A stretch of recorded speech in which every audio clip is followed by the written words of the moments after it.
President Trump is a failed leader. He will go down in history as the worst president ever. The good thing is that he soon will be as irrelevant as an old tweet. Arnold Schwarzenegger has a message for President Trump after last weekend's white nationalist rally and counter-protest in Charlottesville, Virginia. In fact, as president of this great country, you have a moral responsibility to send an unequivocal message that you won't stand for hate and racism. And they hired a big movie star, Arnold Schwarzenegger, to take my place. And we know how that turned out.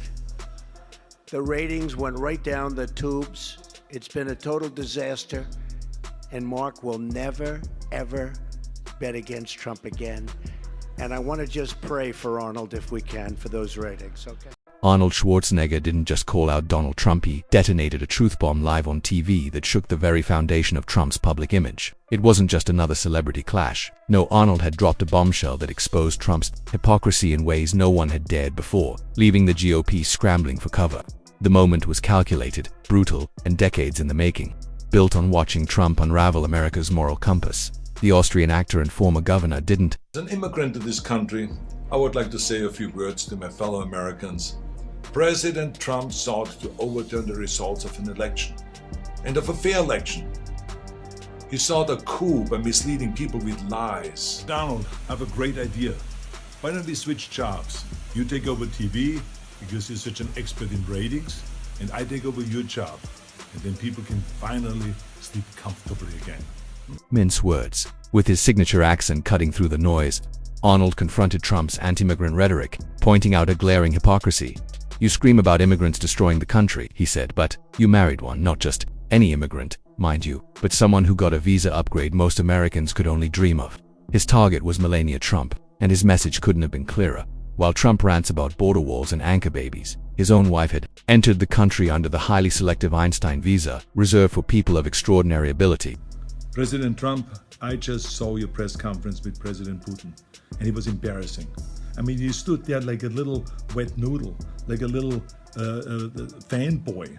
I mean, I was asking myself, when are you going to ask him for an autograph or for a selfie or something like that? I mean, you literally sold out at this press conference our intelligence community, our justice system, and worst of all, our country. You're the president of the United States. You shouldn't do that. I mean, what's the matter with you? I mean, whatever happened to the strong words or to the strength of Ronald Reagan when he stood there at the Berlin Wall and he said, "Mr. Gorbachev, tear down this wall"? What happened? A model, not a physicist. That's when Arnold unleashed the real punchline. This wasn't just a random jab at Melanian's immigration path. This was about the entire system, one built on double standards and hypocrisy. "Some of us earned it, others married it," Arnold remarked, pointing out how his own journey to America was shaped by hard work and sacrifice. Arnold didn't just want to expose Trump's words as empty, they were built on a foundation of manipulation, and he wanted everyone to know it. Trump's immigration policies had long been divisive. He demonized immigrants, especially those from Latin America, touting a vision of America that I said, "Hey, stop whining. What do?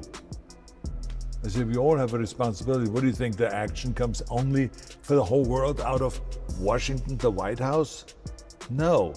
I said, most of the action is happening on a local level and on a state level. So people should just ignore Donald Trump then when he talks about the environment? I wouldn't say ignore it. I think you can be aware of it. You have to be aware of your obstacles, but you should not go and use them as an excuse, is my point. You know, you got to go all out. Do I have a vision? I mean, imagine that when I was 15 years old, my vision was to go to America and to be a bodybuilding champion and to get into acting and to do big movies, Hollywood movies. What do you think the obstacles there were? Endless amount of obstacles, and it was very difficult. It was a grind. So did I surrender? Did I go and whine? No. I just said, okay, here are the obstacles. This is what I have to overcome. And then it would return to its so-called greatness.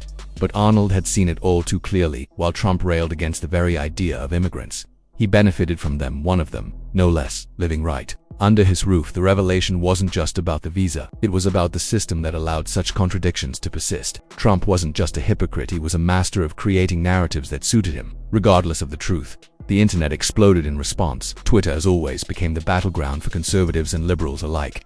Some of Trump's most ardent supporters tried to deflect Arnold's points, arguing that Arnold was just jealous or calling That we have now Trump in the White House and that he may not agree with everything that we are doing or that we believe in.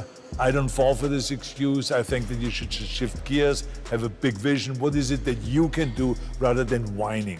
Do you hear that from a lot of people in the rest of the world about Trump, though? Are they bringing that issue up to you? Especially in an environmental issue, people have been saying to me, what's the point now of fighting pollution and fighting climate change when we have Trump? And I said, what a stupid thing to say. I said, so you mean that you cannot do anything anymore? I said, do you realize the very fact that when you go and buy something that is made in China, that you're contributing to the pollution because someone has to ship this stuff over there? I said, you can do something, stop it and just buy a pair of jeans that says made in America.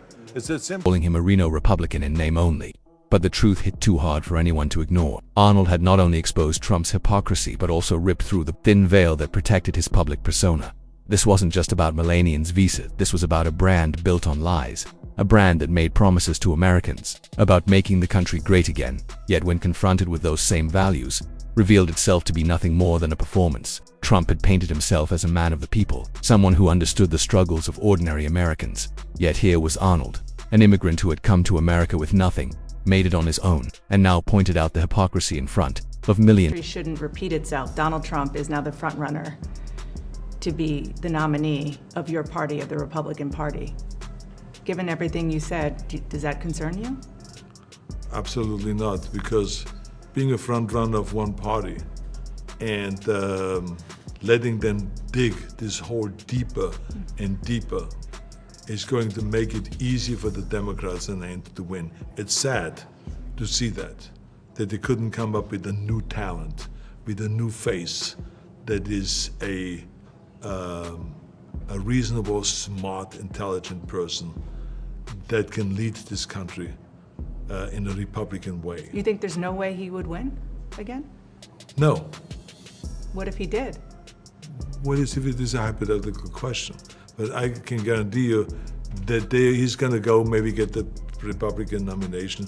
Then when it comes down to the actual election, there's too many people now that have seen what he did as president that I think when it comes to the majority on election day, I think they will see the difference between one or the other. And believe me, I'm not the first one to say, hey, this is really great to have Biden back as president. No, but there's just no better option there, the way it looks right now. It was a slap in the face to the so-called American dream.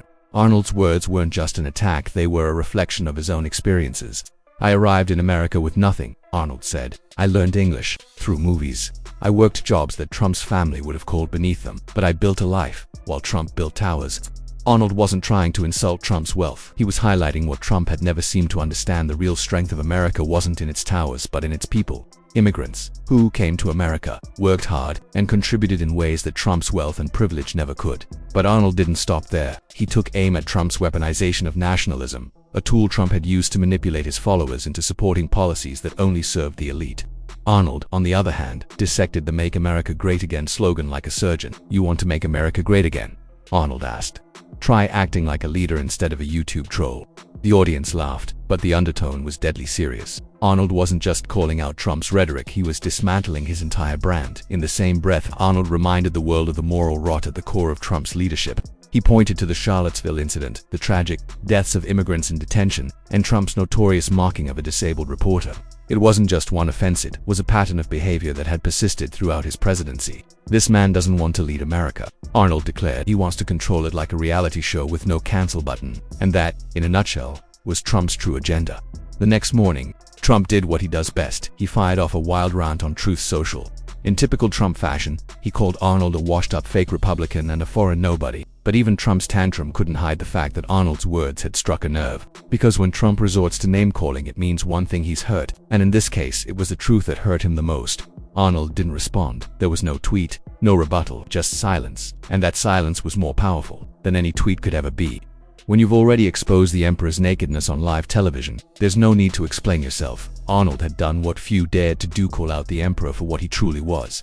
Meanwhile, inside Trump's inner circle, panic began to set in. His advisors scrambled to control the narrative, attempting to spin Arnold's comments as disrespectful toward the First Lady. But the public wasn't buying it.